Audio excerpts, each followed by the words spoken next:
ये है एक ऐसे किसान की जो सीधे दिल से और थोड़े गप्पू किस्म का था। नाम था रामू।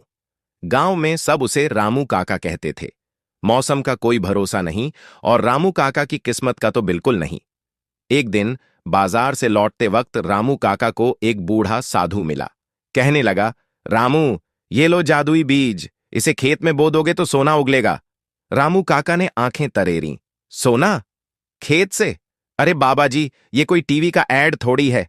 बाबा बोले, विश्वास रखो, किसान की सबसे बड़ी ताकत होती है उसकी आस्था और मेहनत। रामू काका ने बीज तो ले लिया, पर सोचा, चलो फालतू जगह में डाल देते हैं, ज्यादा से ज्यादा घास उगेगी। और ऐसा ही किया। बगल में जहां गधा भी मुंह फेर ले, वहां बीज बो दिया। कुछ दिन बीते। गांव में अफवाह फैल गई। रामू के खेत में चमक रहा है कुछ। रामू भागा भागा गया और देखा, अरे बाबा, वहां सच में कुछ सुनहरी चीजें उगाई थीं।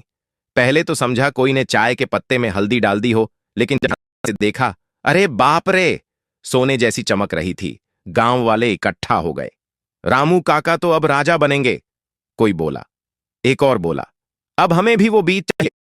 रामू काका अब गांव के हीरो बन चुके थे, मगर उनकी चाल ढाल भी बदल गई थी। अब वो हल जोतते हुए शेर की तरह दहाड़ते थे। अबे मोहन, देख के चल, ये जमीन अब महाराज रामू की है। लेकिन कहानी यहीं खत्म नहीं होती। एक दिन काका ने तय किया, अब तो हर जगह यही बीज बोऊंगा। उन्होंने सारा खेत उसी बीज से भर दिया, लेकिन इस बार कुछ नहीं उगा। परेशान हो गए। बाबा ढूंढने भागे। अगले दिन खेत में एक कागज मिला। रामू, सोना मेहनत से उगता है, जादू से नहीं।